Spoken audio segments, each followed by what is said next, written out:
Les experts de l'IMO, le pro de l'IMO. Et on est en ligne avec Simon Chiraud, directeur de l'agence L'Adresse d'Asnières-sur-Seine. Bonjour Simon.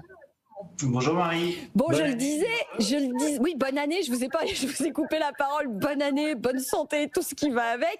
Et une bonne nouvelle, je le disais en préambule pour démarrer cette année, les mises en vente de biens immobiliers repartent. Vous avez constaté que des gens qui ne voulaient pas vendre leurs biens, qui le mettaient à la location en attendant de meilleurs jours, ça y est, les meilleurs jours sont là, ils les mettent en vente, ces biens immobiliers. Tout à fait. On constate ça depuis quelques mois déjà, ou sur pas mal de clients qui avaient arrêté leur projet de vente il y a 2-3 ans en se confrontant au marché avec les offres agressives des clients, ou alors voire même qui n'étaient pas du tout face au marché des acquéreurs, ont mis pendant cette période-là leurs biens en location, assez souvent en projet court, en meublé.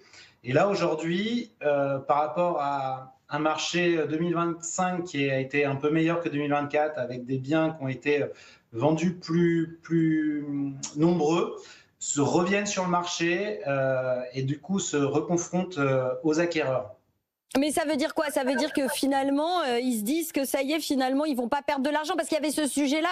D'ailleurs, ce sont vos concurrents, mais je rends hommage à Century 21 qui publie en ce moment même leurs chiffres de l'année 2025, et ils disent, et c'est intéressant de le dire et de le rappeler, c'est qu'en réalité, certes, les taux ne sont plus ceux qui étaient là en 2019-2020, mais les prix, eux, sont quand même nettement au-dessus de ce qu'ils étaient à l'époque. Donc il y a quand même encore un intérêt à vendre, j'ai envie de dire.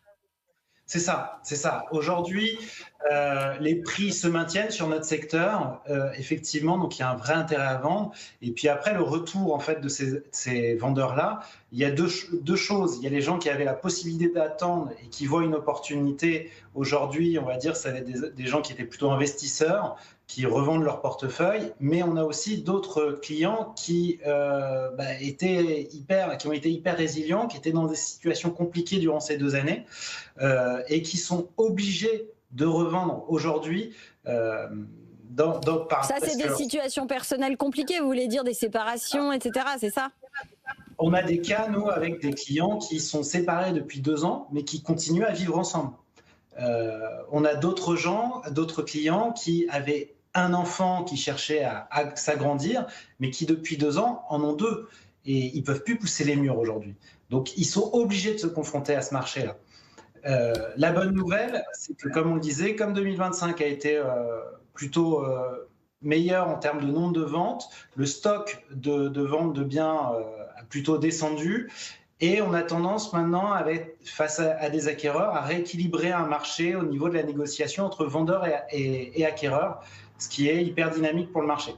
Juste d'un mot, Simon, vous dites quand même que c'est des biens qui étaient mis à la location en attendant de pouvoir les vendre. Le fait est, c'est que ça traduit toujours ce problème du marché locatif. C'est-à-dire que là, on a donc du coup des biens qui étaient sur le marché de la location qui vont sortir du marché de la location.